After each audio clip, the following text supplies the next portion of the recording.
Здравейте, аз съм Амира Нончева и сега ще ви покажа как си правя гердани и гривна. Ето, изваждам готови материали и започвам. Ето, имам материали, такива кръгчета, тук са прокат. Имам кученца, куки, както виждате. И имам просто много готови неща. Сега си взимам куките, които ми трябват, за да си направя гердан. Изваждам тази кука, точно ето тази.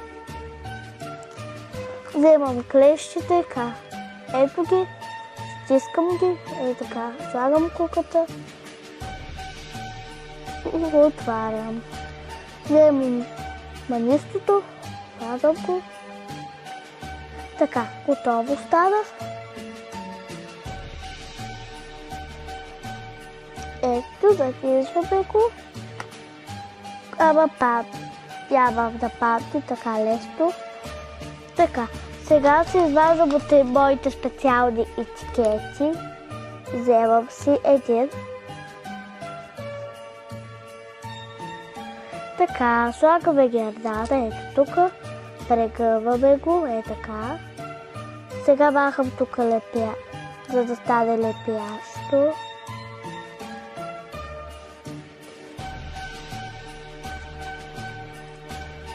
И е готов.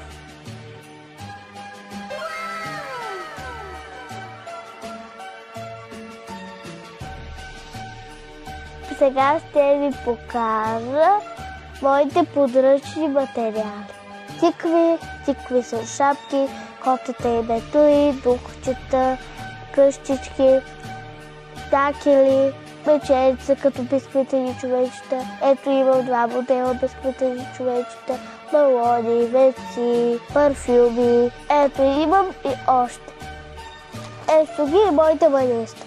Тук са една част от моите маниста. Тук има малки маниста, тук вече почват големи, бели, жълти, розови, сини, зелени, по-светло зелени. Ето сега и другите.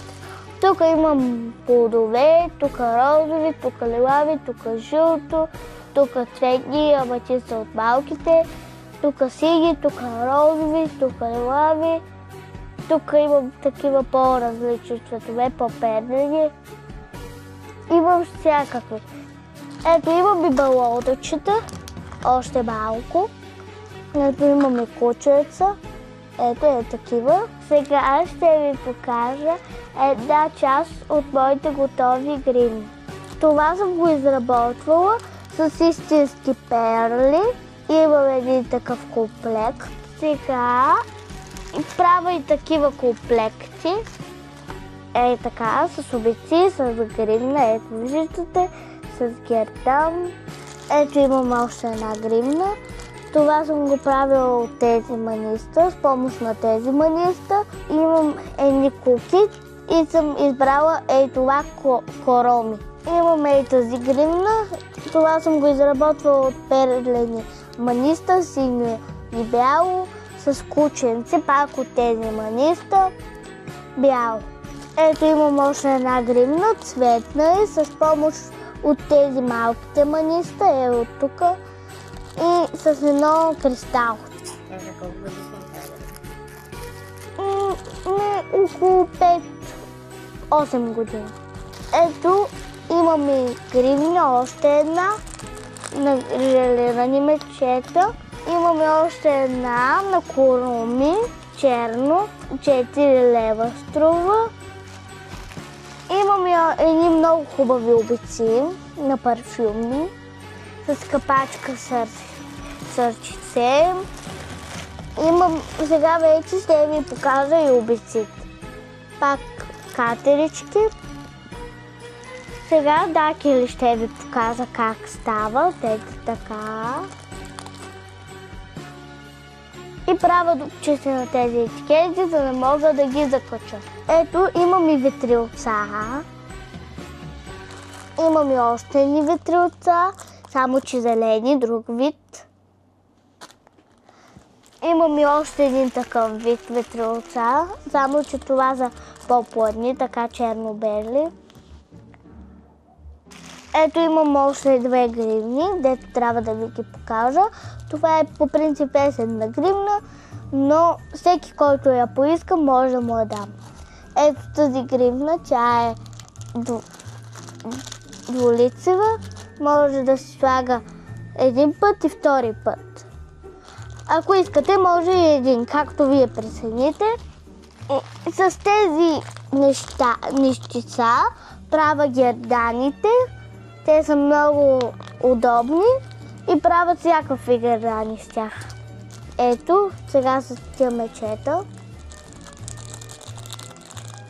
Ето имам и такива котенца, много са сладички.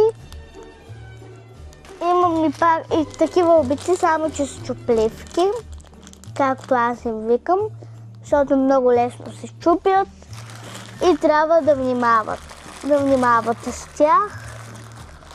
Ето имам и такива полярни мечета, имам и Hello Kitty-та.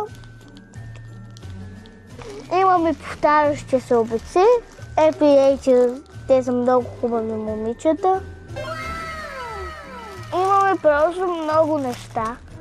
Затова, който поиска гривна, обица или гердан, нека се свърже с мен. Тази гривна съм я правила пак от естествени материали, от седев. Ето тази гривна коледна с еленче, с Дядо Коледа, снежен човек. Ето имам още една гривна.